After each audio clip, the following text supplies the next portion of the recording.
Right, so recording has started, and allow me to introduce myself again. I'm Prof. Nita from the Department of Quality and Operations Management. And like I said, you are familiar with me, you've met me before, and here we are again. We're looking at a new module, which is academic literacy. So, do a quick round of introductions. You don't have to switch your camera on. Um, Okay, I can Starting go with next, Tony. bro. Yes. My name is Tony Shabangu. I'm from the Department of Philosophy, and yeah, I'm on my second round with Prof. Nita. Happy to be here. Thank you, Tony. Thank you so much for that, Victoria.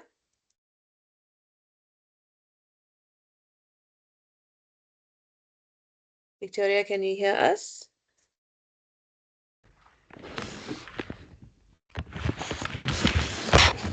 Good morning, everyone. Morning, morning. Okay, my name is Victoria. I just finished my PhD, and Well I'm done. so I When did just you found out my finish? PhD. So very soon the graduation is going to take place. So I'm happy to be Brilliant. here as well.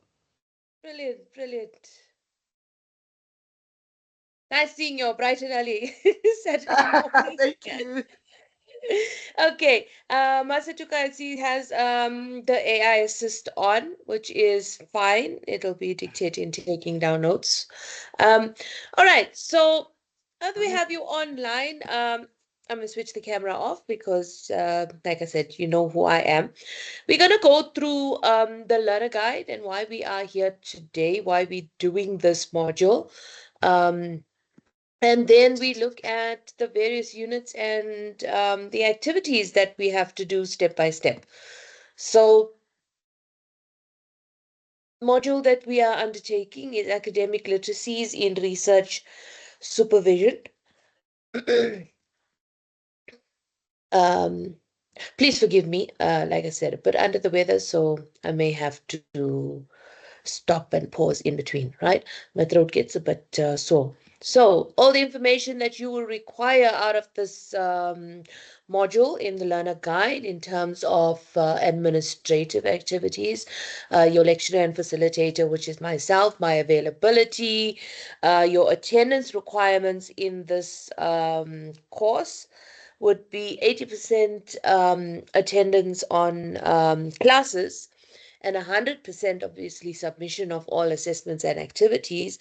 You will notice if you navigated yourself through Moodle, your activities are uploaded. So, but as we've done previously, you've worked with me before, you know how I handle these step by step. We go through each activity and do them in class. If it's major activities, you tackle it on your own because of time constraints, right? Um, then we will discuss contact hours and so on.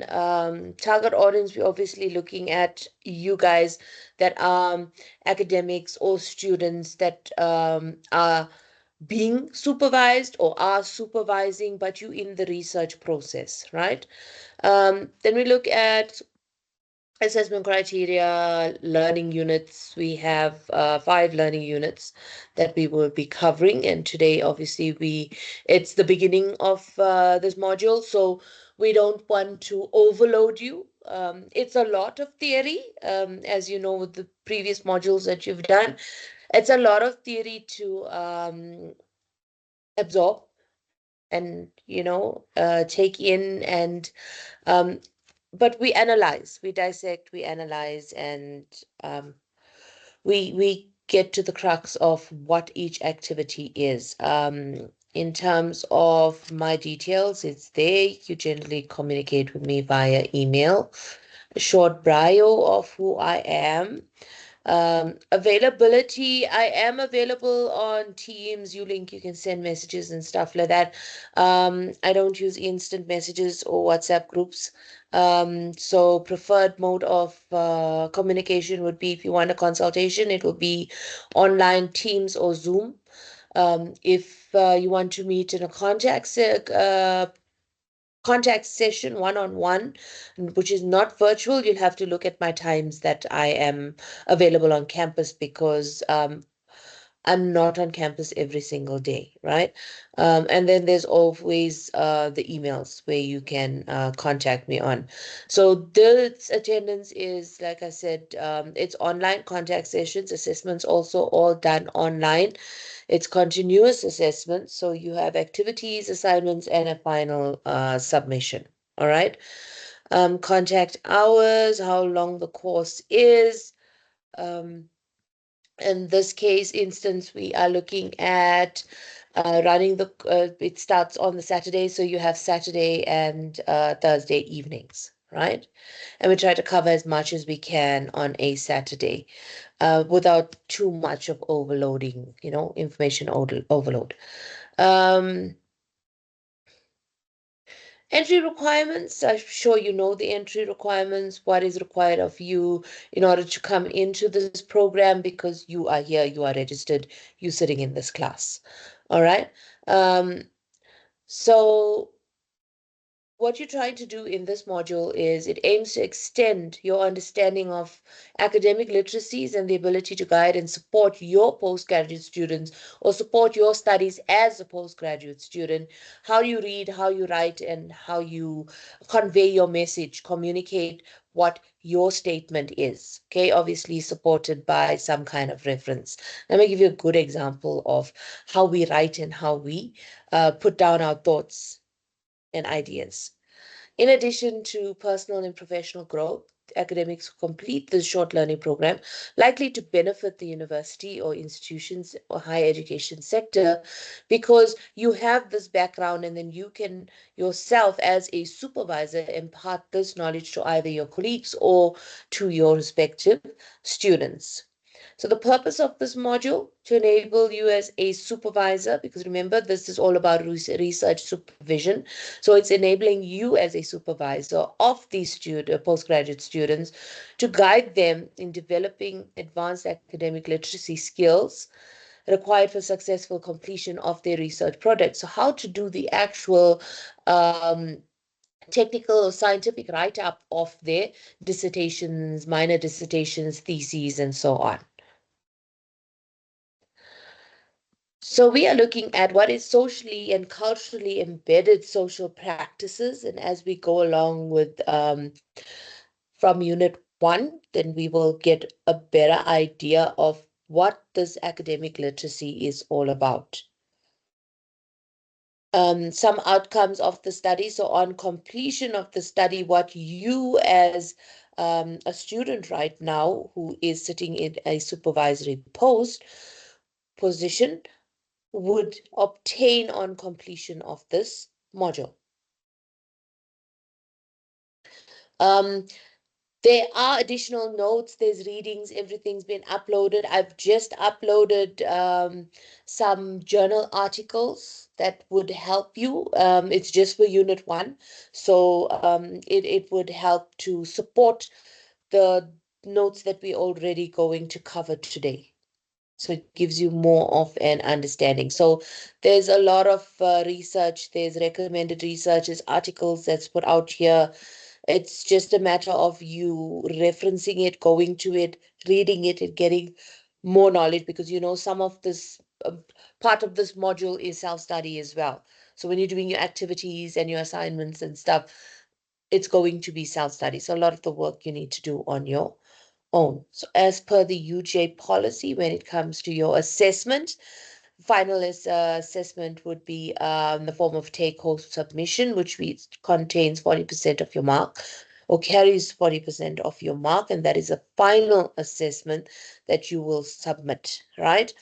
I'm not sure whether we do the presentation. Yes, we do the presentation. You see that you have 5 assignments, which is 20 marks each, weighting of 20 actually, and it's coincides with each unit that we are going to cover.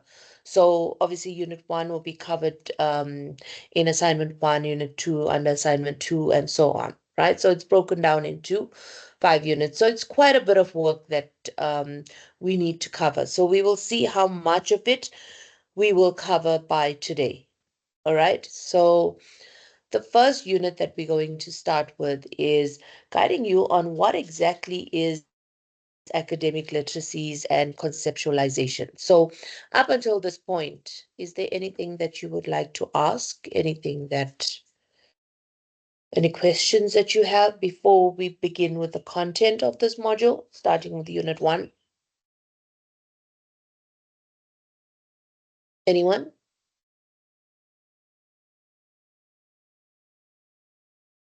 Okay, I'm going to share the slides.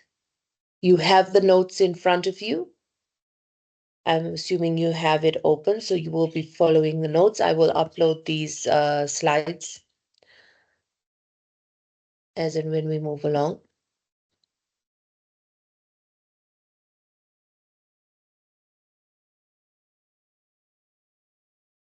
Okay, now I cannot see if anyone is typing or anyone is writing. I just want to do this.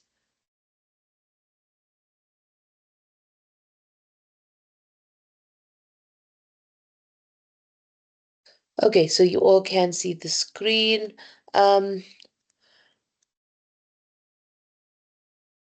right, so let's begin. So we're looking at academic literacies and conceptualizing what is academic literacies. So before we even go right into it, what is your understanding? And you knew this was coming. This course, I always keep you interactive in these sessions. So your understanding, and I'm not talking about you as an academic or you as a supervisor, I'm just talking about in general, when somebody brings up the term academic literacy or even just the term literacy, what does it mean to you? Give me your understanding of that. Raise your hand, speak, or it's a small number of you in the class, or type it in the chat. Anyone? Your understanding of what is literacy is, Tony. I would assume that it has to do with uh, the finer details of actually writing and understanding what is required of the research process. This encompasses everything from understanding simple things like how to construct a paragraph, how to construct a proposal, and write it in a certain manner, all the way up to understanding what an argument is, understanding what a thesis statement is. That's just my assumption. Thank you so much for that. We will touch on that. Victoria? Thank you so much, Doctor. To my own best understanding, I can say that academic illiteracy refers to the ability to read, to write, and to communicate effectively in an academic setting, such as critical thinking in analyzing, evaluating information, arguments, and ideas, and also reading compositions in the area of understanding complex academic theses, texts, sorry, including journals, articles, proposals, and books. And doing this exercise, it will also help you in writing skill. Writing skill, like what my colleague just mentioned, it supports you in terms of writing well, writing a good essay, reporting, and also giving a research papers and writing in a well-structured manners. And in this context that we are talking about, it also gives you discipline knowledge of writing in academic way, and also communication skill also matters. Academic literacy is essential for successful students. Despite where you are working, despite where you are studying, it gives you higher esteems in terms of understanding complex ideas and thesis regarding to high quality writing. Thank you so much, Doc. Thank you. Thank you. That was a mouthful, but on point, both of you. So basically, we sitting here as supervisors today, as students as well, being in that situation where we had to write and we had to put down our ideas and we had to obviously write in a certain form, okay, a format or structure or style. So when it comes to um, let's take us away from the supervisory role or academic role, but put ourselves in a situation of when we were students, right? And we had to write, whether it was at your honors level, whether it was at the master's level, whether it was at the PhD level, we had to write in a specific style because our supervisors or our lecturers taught us this is a way of doing academic writing. Okay, and you would have come across the term academic writing before. So there's a different style in which you write to convey your thoughts, your beliefs, and your perceptions on a specific topic or research area. So when we're looking at this academic literacy in terms of you as a researcher and a supervisor, it boils down to the same thing. What we've all just said. It's how you read and how you write and how you convey your message in an academic style. So there's a lot of technical language that you use, and we're going to go looking at languages just now as we go on. It's scientific language and writing that we actually portray in terms of bringing our thoughts and values and beliefs. Because remember, it's not just only writing scientifically and just putting in the theory, putting in the practices, but you, as a researcher, need to also put in your thoughts and your values. So it's not just saying, according to Smith 2020, and then you write what this author says, you do it academically. I mean, you know, we have the proficient reading and writing skills to do that. We have the capability of doing that. But where is you, for example, Tony, as a researcher? What is your thoughts? So an example of this would be that, okay, I cannot see the screen. I'm just going to escape this for now so that I can see if you are typing anything or your hands are up. So your thoughts, for example, like I'm using you as an example, Tony. Um, I had a supervisor when I started my master's, and my supervisor always taught me that, well, when she supervised me. So, and I use this trend today with my students as well. Um, when you are doing academic writing, right?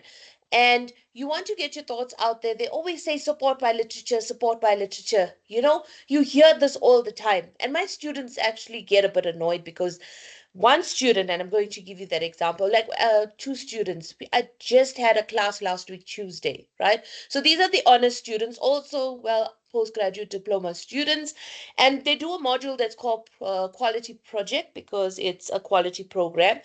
And they need to do a minor dissertation, so conducting the research. So at this point in time, they are busy with their literature review. They've just finished their literature review going into their chapter 3, which is the research methodology and design. So we're going step by step. And a student actually asks me this. So the student says, do my thoughts and my perceptions and my beliefs and my values on a particular topic or concept mean nothing if we have to keep supporting what we say by literature? And it makes you think because we want to write, we have our own thoughts, but it's not Smith 2020 saying that, yes, they may have said something similar, but I said it as a researcher. I've got to put in my thoughts in there. It can't just only be this academic style. So that is why I think we're doing this, you guys are doing this module, is because it helps you to bring out you as a researcher, your voice. And then, so she, it states your claim, write what you, for example, Victoria is saying. And then you can say, as concurred or as mentioned by Smith 2020. You know, this is how we write. So it's putting your thoughts out there first, and then you can support it. Because remember, you are the researcher, you are writing. Your students are the researchers, they are writing. They have their own concepts, they have their own ideas and thoughts about that particular topic or title. But we're always told at a tertiary level, we must always support by reference. Yes, we need to do that. But then you lose your essence as a researcher because it's not fully your thoughts coming out. It's always supported by. So, how do we get around that? And this is where the academic literacy comes in that you are writing, but you write as yourself, your thoughts, and then supported by literature. Because what we tend to do when we are writing is in our literacy skills, the first thing when you do in research, according to, you write the author and then what the author had to say. Am I right? That is one of the first things that we were taught, I think, when we were being supervised as students. Yes, Victoria. No, I just want to agree that you're right. Thank you. Um, yeah, because it's the first thing we always say according to reference, but and that's purely scientific writing, purely academic writing. But again, where's you as the researcher? Where's Victoria's thoughts on this topic or on that particular concept or that paragraph? Right? So it's how you portray and how you get your thoughts out, your beliefs, your values, because we have our own ideals, our own ways of writing stuff. Um, yes, familiarize us with academic norms. Yes, so that's basically what I'm trying to get at. It helps you to position your own views within these contemporary ideas, and then you're still supporting it using references and so on. But get your voice and your thoughts out there first. And how do we do that? Through academic literacy and academic writing. So what we are looking at is as the academic literacies required by postgraduate students is socially and culturally embedded social practices. It varies from one context to another. By focusing on academic literacies, we look at Unit 1, which is critically analyzing what these academic literacies are. So you have a few readings that's there by a few authors. For the first one being Yang's 2010, it's they see literacy as social practice, which is recognizing that speaking and writing cannot be separated from embodied action. Ways of thinking and understanding of truth, which is believing, and ethics, which is the value. This is what I just mentioned, right? It's in line with what I mentioned about your values, your actions, your beliefs being brought out in your writing and how you write. So and I'm taking, and this is all from your notes, that's on page 4. So it's Yang's 2010. So why I pulled this particular snippet out was because when you are supervising or when you are writing as well, and when you supervise your students, we speak in a certain way. All right. I speak in a certain way, but I don't write like as how I would speak. But you get some people that do. So when they write, it reflects their speech and what they are saying. You understand what I mean? So we speak in a certain way. So I'm speaking to you very casually, very informally, teaching you, but would I write in that style?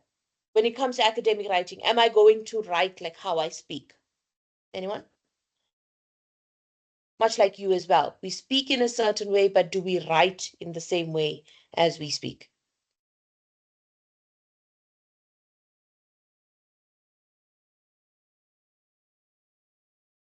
So that is where the scientific and technical aspect, and you have a specific style that is demanded. Yes.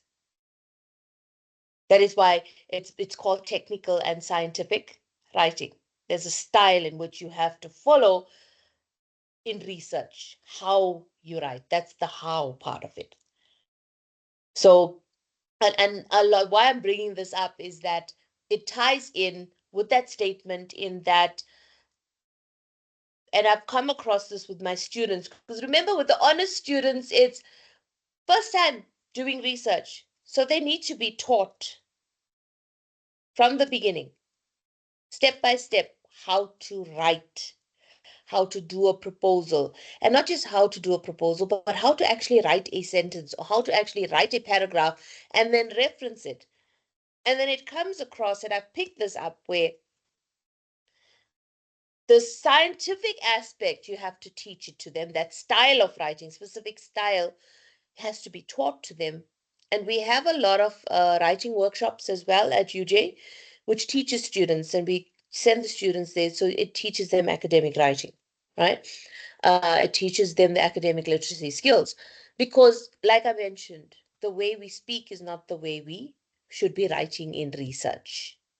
It's at a different level, it's a different style as compared to our everyday life, where you would, it's completely different from if you were writing a text. And we make this mistake because we always using social media, we always online, we on WhatsApp, Facebook, email.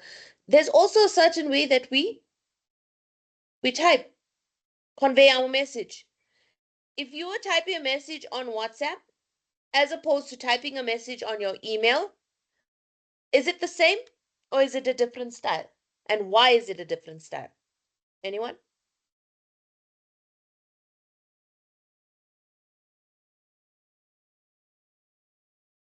Nobody wants to speak today.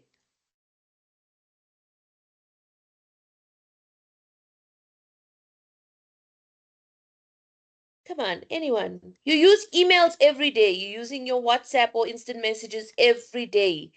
The style of writing that you would use on WhatsApp, is it the same as the style of writing that you would use on email? Victoria? Okay, thank you so much, Doc. I would like to say it's not the same way. Um, like in the WhatsApp, for example, I have to justify my reasoning. In the WhatsApp, for example, you shout the way you feel, the way you can express yourself, you know. But in email or in an email setting, you don't do that. You have to do it systematically and accuracy, Yes. so that Yes. it will also, the message you are sending to the sender, the receiver will also, I mean, take it as it is something to respond to the way he or she also thinks. So it has to be critical. It does not have to do make it as casual as other ways. Like what you said, the way you talk, the way you speak to someone is different from the way you write your papers. So it's just Yes. similar thing. You know, writing an email and WhatsApping cannot be the same thing. You know, WhatsApping is that you're just chatting to express your feelings and what you don't want and what you want. But in an It's a email, bit it more has to be informal. systematic. Pardon? I said it's a bit more informal as opposed to an Yes, email. yes, yes. Yes. Thank you. So thank you so much for that, Victoria.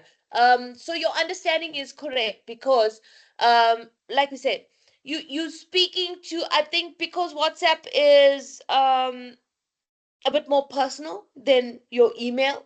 Because most of the time when we're sending emails, it's on a professional level. It's mainly for work purposes. If you and I are friends and we're communicating, we're not really going to email each other. We would use instant messaging. And the style of which you write is going to be a bit different. When you are portraying an email, you be a bit more professional than or formal than you would on WhatsApp. And also, on an email, when you are typing and writing to your colleagues, you would use full sentences and full words. In WhatsApp, we don't generally do that. Tony, your hand is up. Yeah, there's also an issue of the kind of language used. For instance, on a WhatsApp, you are allowed to use shorthand language, you're allowed to use emoticons, Yes, emojis, and all of yes, these extra additional things that you won't necessarily have access to maybe on an email. And on an email, yeah, there's a certain way in which we address people. You don't just say what's decor, up or yeah, hi. There's a way in which we introduce the email. There's a subject head which lets people know beforehand what's going on. yes, So I feel like there's a little more of a professional layer to the email, even though Yes. it's not as professional. It can be less professional than an actual written article or a written piece of writing, but Yes. it's much more professional than an SMS, which is much more professional than a WhatsApp. Yeah. Yes.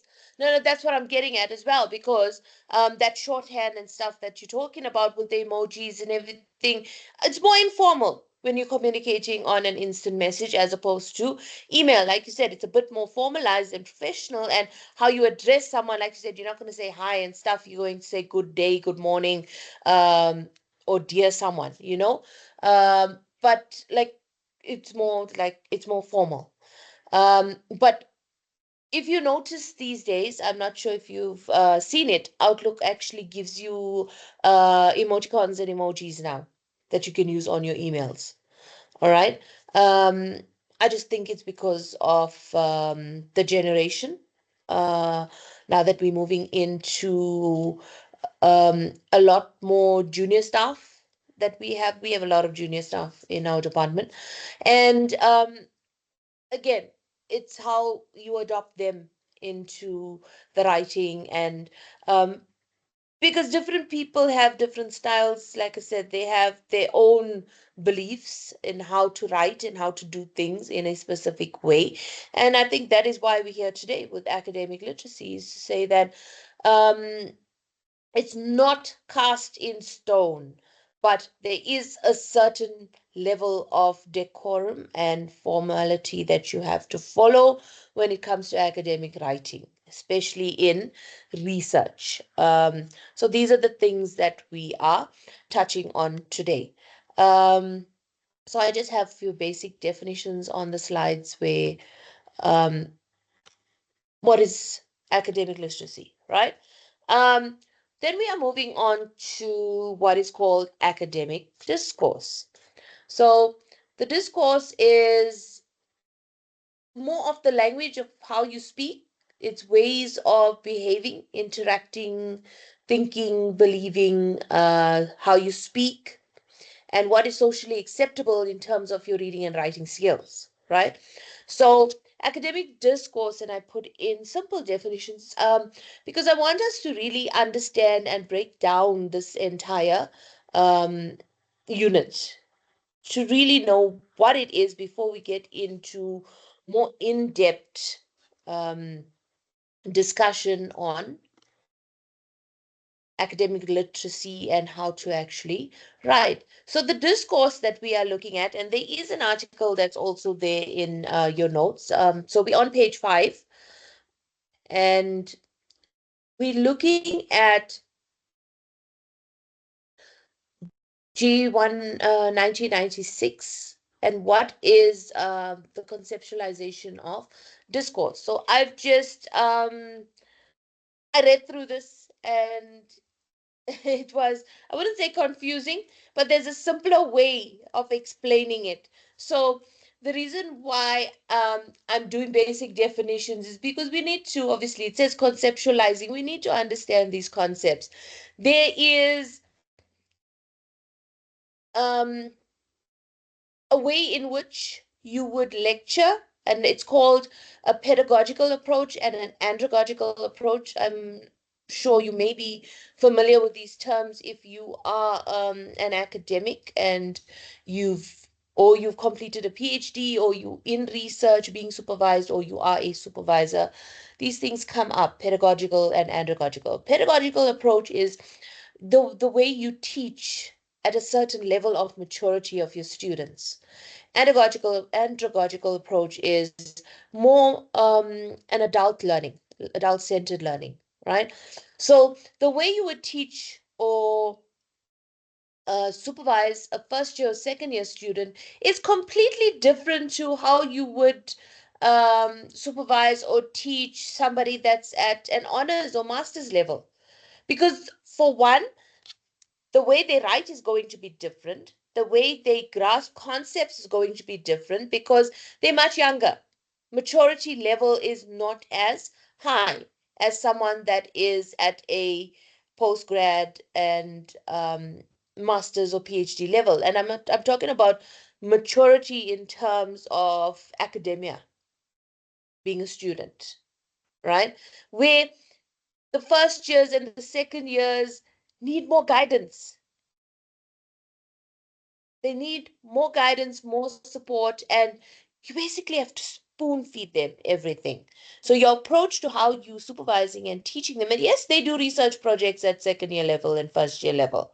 You know, it's at a much lower level than what you guys would do at a master's um, qualification, because obviously it's a higher NQF level, but they will tackle it at a lower level, and they're grasping the concept of it is different in terms of, like I said, they're just coming out of school, their first year, second year. So how you supervise them and teach them is also going to be different.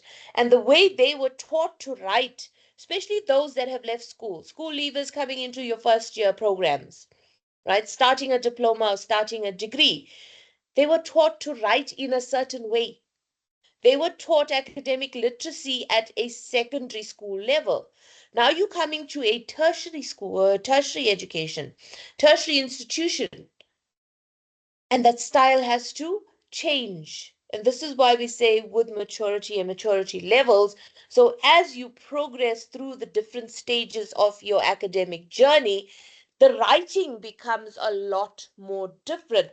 How you would have written an assignment in your first year, second year, or third year is different from how you are writing your assignments now in a fifth year, which is a postgrad diploma or honors program, or how you would write a dissertation or how you would write a thesis. So you can see how you have leveled up and the maturity in the writing skills has changed. So this is what we are talking about.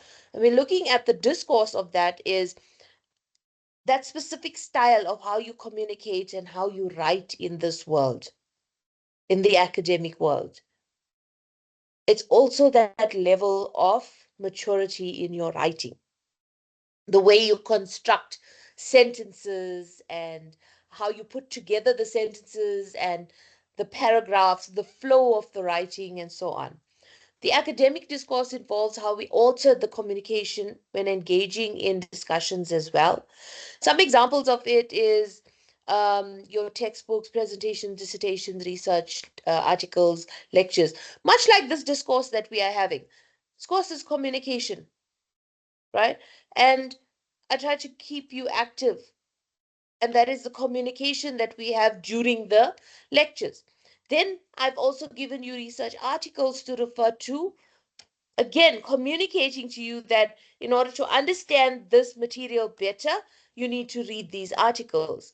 Then you have the notes, you have the textbooks, you have videos that's available, everything uploaded to you or for you on Moodle. You have these PowerPoint presentations. Well, I haven't uploaded this, I will upload it um, as we go along. So this is the communication that we are having. You have all these um, discourses in forms of communication at your disposal. And that's what we are looking at. So it's how you write using all the information that you have and how you communicate it and put your ideas across. It also refers to the language that we use, whether it's spoken, written, visual images, putting charts and diagrams, drawings, pictures. Even we look at organizational photography is part of a research tool, data collection tool, much like when you are collecting data, you use questionnaires, interviews, focus groups, observation techniques, experiments, and so on and so on, right? Organizational photography is part of the data collection tool in that if you are observing a process, for example, and because I come from a manufacturing background, I was in printing and packaging. Um, my master's was in the printing and packaging industry, and I was taking photos, well, obviously with permission and ethical clearance, taking photos of the process to look at process improvement and so on, right? This is allowed. And I'm using that to convey my ideas, to convey my message about my study.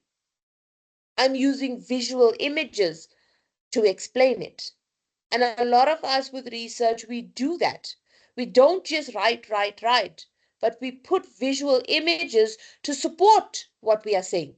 because it builds a better argument for your studying. So all different types of how you communicate and how you write down your ideas and beliefs.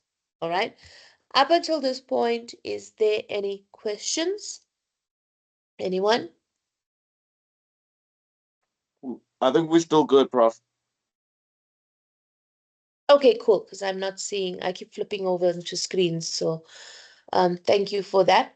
Which takes us into activity 1.1. So let's look at activity 1.1. I'm going to read it out and I'm going to give you a few minutes because I want you, while you're here, to start doing the activities. You know my approach. We've done this before. You know my style of teaching and how I handle all this. We do it together and then you go and upload. Right? So let's understand activity for unit 1.1. Right? So it says, and I'm hoping you have your notes open. It's on page 7. Yeah, we're on page 7, right? Um, think about your own range of literacy practices and those of your postgraduate students, for those of you that are supervising.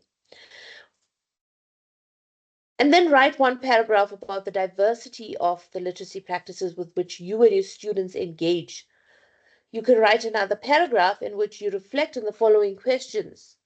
Are any of your students' literacy practices not valued in the university?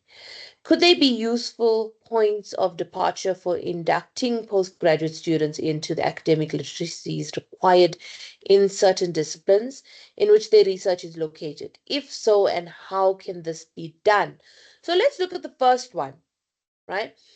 So look at your students. So firstly, let's identify those of you that are sitting here right now in this room. How many of you are supervising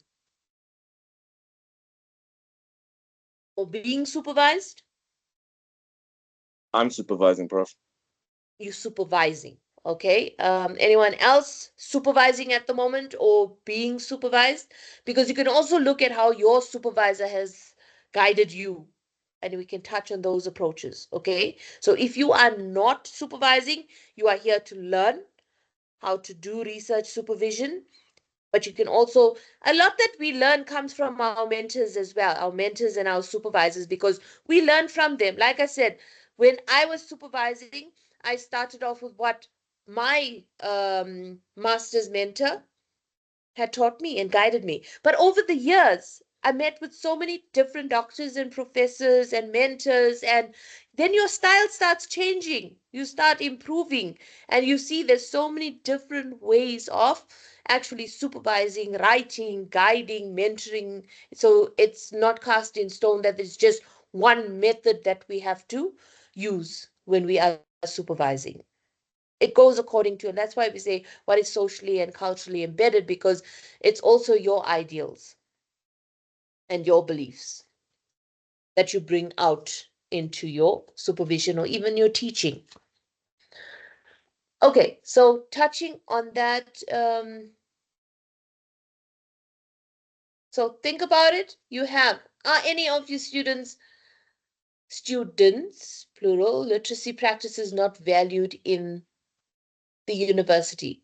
So let's unpack this literacy practices, right?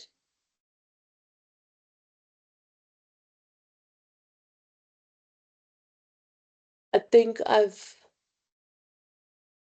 so sorry. Let me just go to the slides. So in tackling activity 1.1, we're also going to look at 1.2, which gives you the literacy practices. But what are some of these practices that we are looking at? The way your students write, the way they portray their ideas. Do you think some of those values go against the university policies and what the university teaches you? Because like I said, I don't believe in it being cast in stone.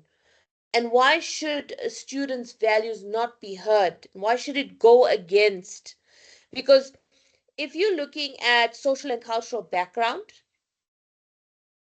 what's socially and culturally ethical for me may be completely different for the next person. But does it mean that we cannot use it and it goes against what the university is teaching? Anyone?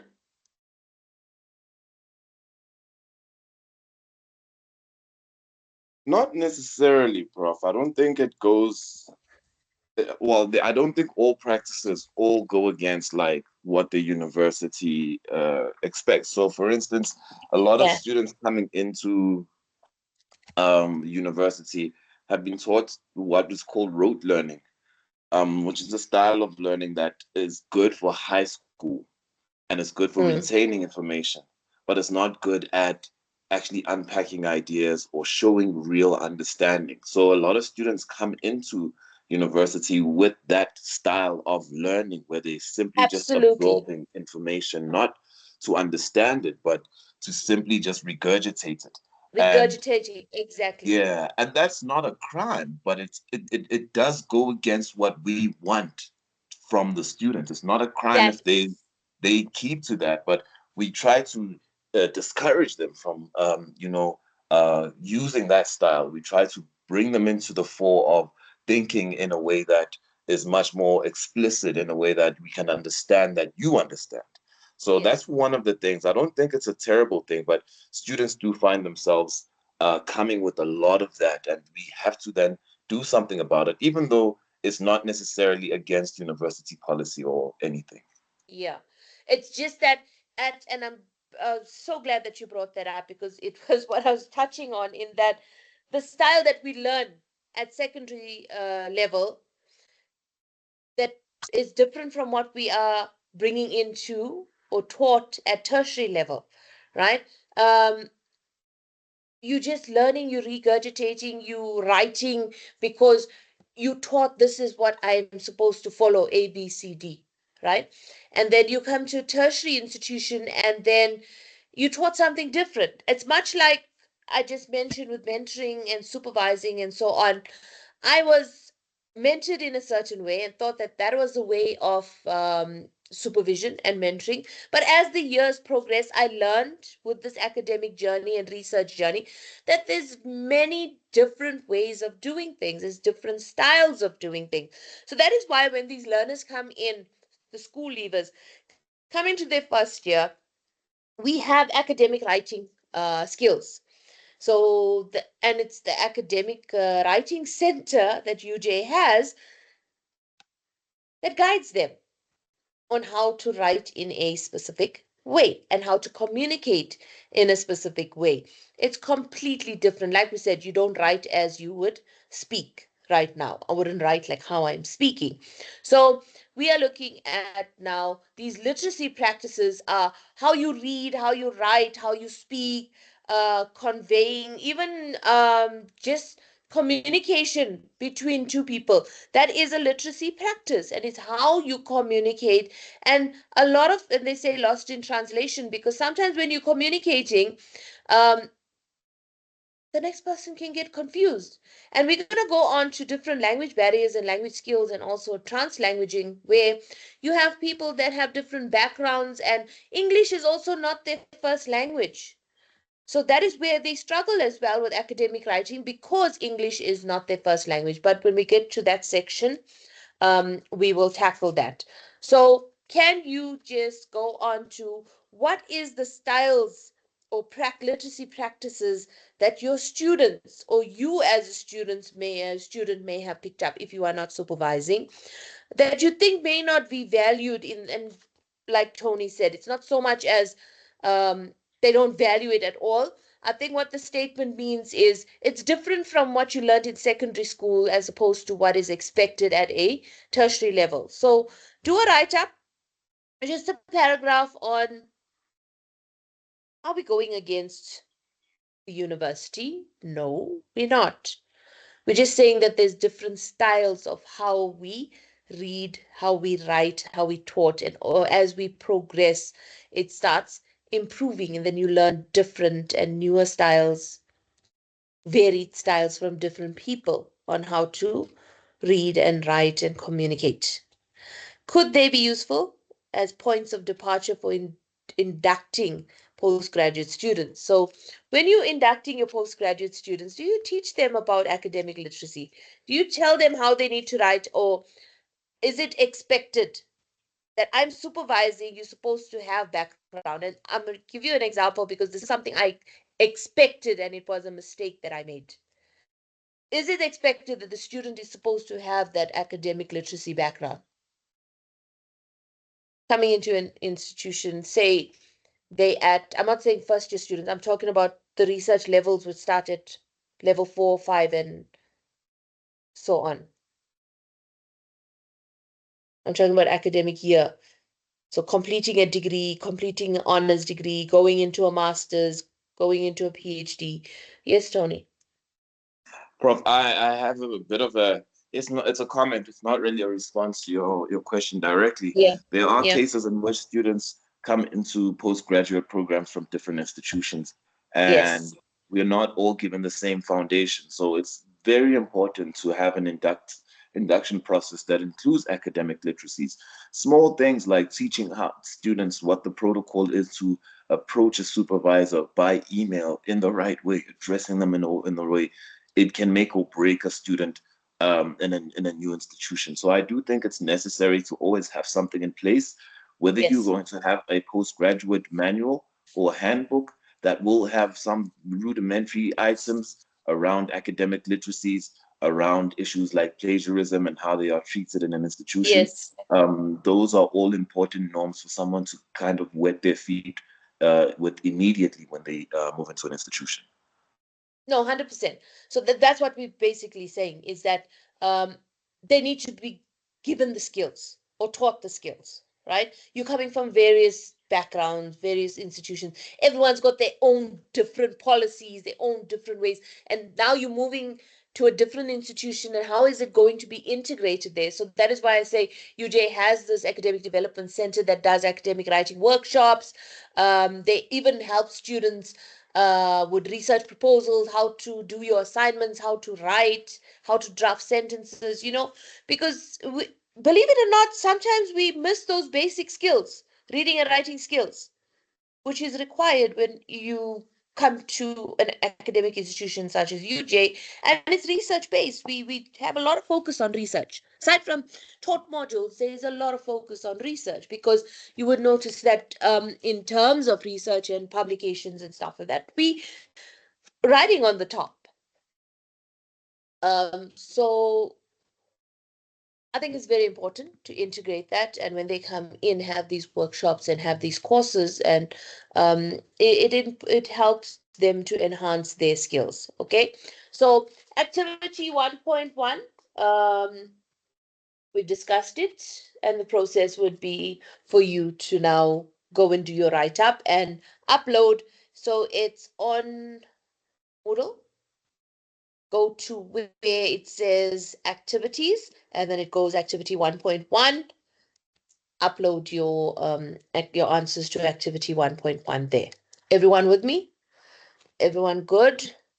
Any questions up until this point before we move on to 1.2? Still good, Okay. Prof. Oh, Masatuka, you joined us, yes?